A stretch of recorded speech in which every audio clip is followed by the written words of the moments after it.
Assalamualaikum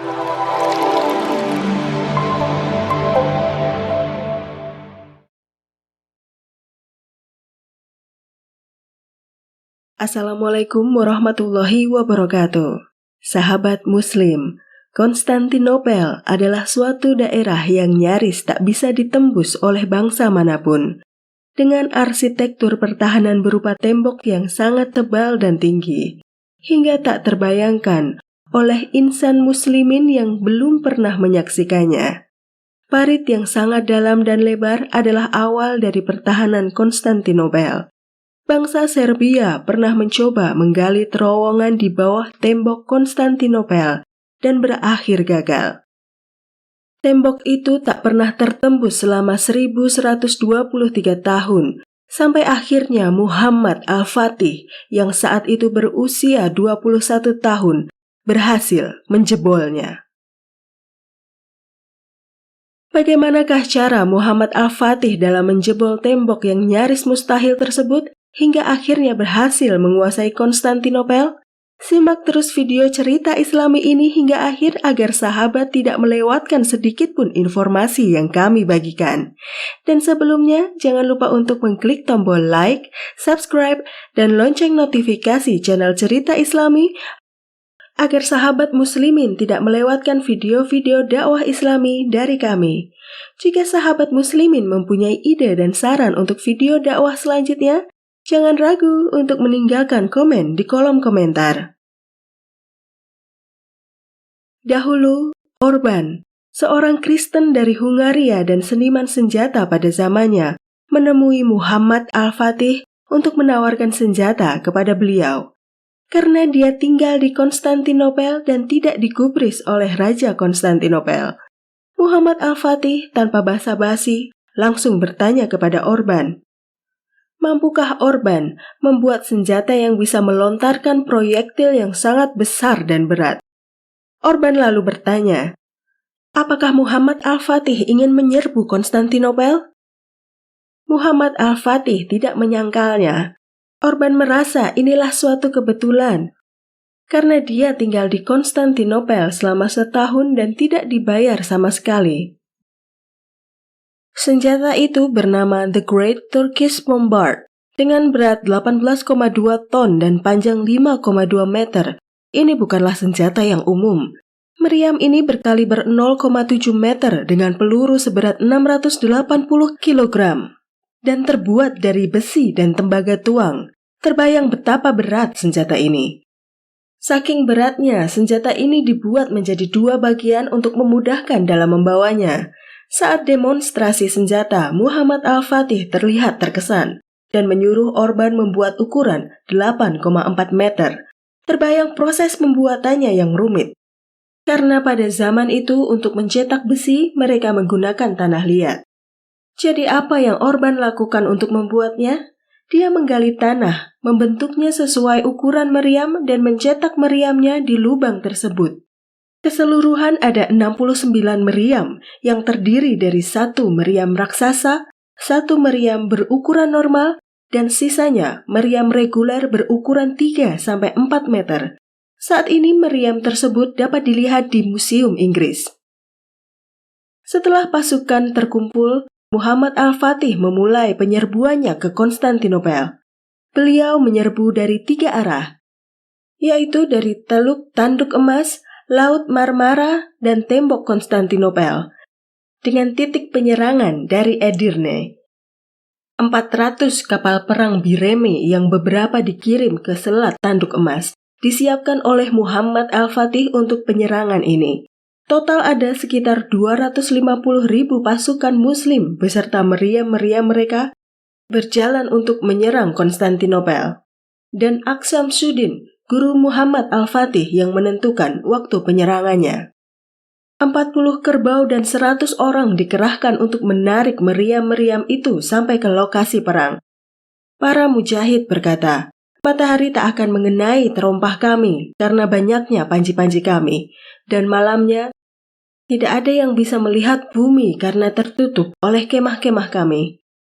Orang Konstantinopel mengatakan, bahwa pasukan Turki seperti lautan besi yang memenuhi pandangan mereka dari pantai ke pantai lainnya. Pada Jumat 6 April 1453, Aksyamsuddin mengatakan hari inilah dimulai penyerangan. Paginya sebelum memulai penaklukan, Muhammad Al-Fatih seperti yang diperintahkan oleh Rasulullah SAW menawarkan Konstantinopel untuk memilih, memeluk Islam, membayar jizyah atau perang terhadap orang-orang yang memerangi Islam. Dan Raja Konstantinopel memilih perang. Mereka mulai menyerbu setelah matahari tergelincir, selepas sholat Jumat untuk mendoakan yang di garis depan. Awal penyerbuan berakhir dengan kegagalan. 400 kapal Bireme Muhammad Al-Fatih kalah dengan 27 galeon. Sedangkan usaha penjebolan tembok Konstantinopel tidak bisa menjebol, karena untuk mengisi ulang peluru meriam memakan waktu 3 jam. Sedangkan di Teluk Tanduk Emas dipasangi rantai yang besar membentang. 2 pekan perang berakhir dengan tembok Konstantinopel yang masih berdiri. Suara sumbang mulai menyebar di kalangan prajurit, dan Muhammad Al-Fatih mengumpulkan para penasehat dan jenderal-jenderalnya, menanyakan apakah mau melanjutkan perang atau pulang dengan kegagalan. Tak ada yang berani menjawab kecuali Halil Pasha, salah satu penasehat beliau, yang menyarankan untuk mundur. Tapi Zagonos Pasha, seorang mu'alaf dari Yunani, membanting meja dan berkata, Allah bersama kita dan kita pasti bisa menghadapi tembok itu. Kita pergi hanya karena 2 hal, menang atau mati syahid. Muhammad Al-Fatih akhirnya menemukan cara mengatasi pagar rantai itu dengan mengangkat kapal-kapalnya melewati bukit dari Galata dan menurunkannya di perairan Konstantinopel. Sebuah strategi perang yang dahsyat dan menjadi titik krusial perjuangan mereka. Beberapa prajurit Muslim ragu, mampukah mereka melakukannya? Dan dijawab oleh Muhammad Al-Fatih, jangan bilang padaku mustahil sebelum kamu mati mencobanya. Esok harinya, 72 kapal berpindah ke perairan Konstantinopel dalam 1 malam. Di Bukit Galata, takbir berkumandang dan perjuangan Muhammad Al-Fatih berlanjut. Malam sebelum takluknya Konstantinopel, selepas puasa sunnah, Muhammad Al-Fatih berkhotbah. Jika penaklukan Konstantinopel sukses, maka sabda Rasulullah SAW menjadi kenyataan, dan salah satu mukjizatnya telah terbukti. Maka kita akan mendapatkan bagian dari apa yang telah menjadi janji hadis ini, yang berupa kemuliaan dan penghargaan. Oleh karena itu, sampaikanlah pada para pasukan satu persatu bahwa kemenangan besar yang akan kita capai ini akan menambah ketinggian dan kemuliaan Islam.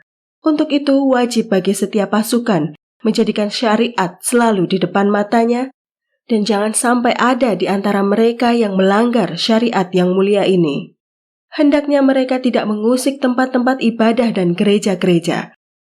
Hendaknya mereka jangan mengganggu para pendeta dan orang-orang lemah tak berdaya yang tidak ikut terjun dalam pertempuran, sesuai dengan pesan Rasulullah SAW.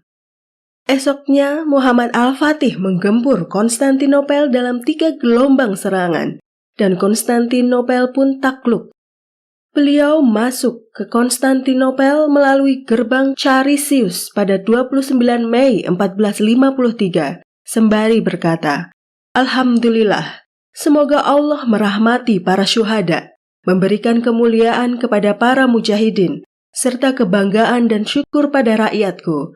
Beliau lalu menjadikan gereja Hagia Sophia menjadi Masjid Hagia Sophia. Sahabat muslimin yang dirahmati Allah Subhanahu wa Ta'ala, marilah kita selalu berbagi informasi yang baik kepada yang lainnya, seperti yang dituntunkan oleh Rasulullah SAW. Sampaikanlah dariku walau hanya 1 ayat. Inilah kisah Muhammad Al-Fatih menaklukkan Konstantinopel. Semoga sahabat beriman dapat mengambil semua kebaikan dari beliau dan menggunakannya dalam kehidupan. Jika sahabat beriman suka dengan video dakwah ini, jangan lupa untuk klik tombol like, subscribe, dan lonceng notifikasi di channel Cerita Islami, serta meninggalkan komen di kolom komentar ya.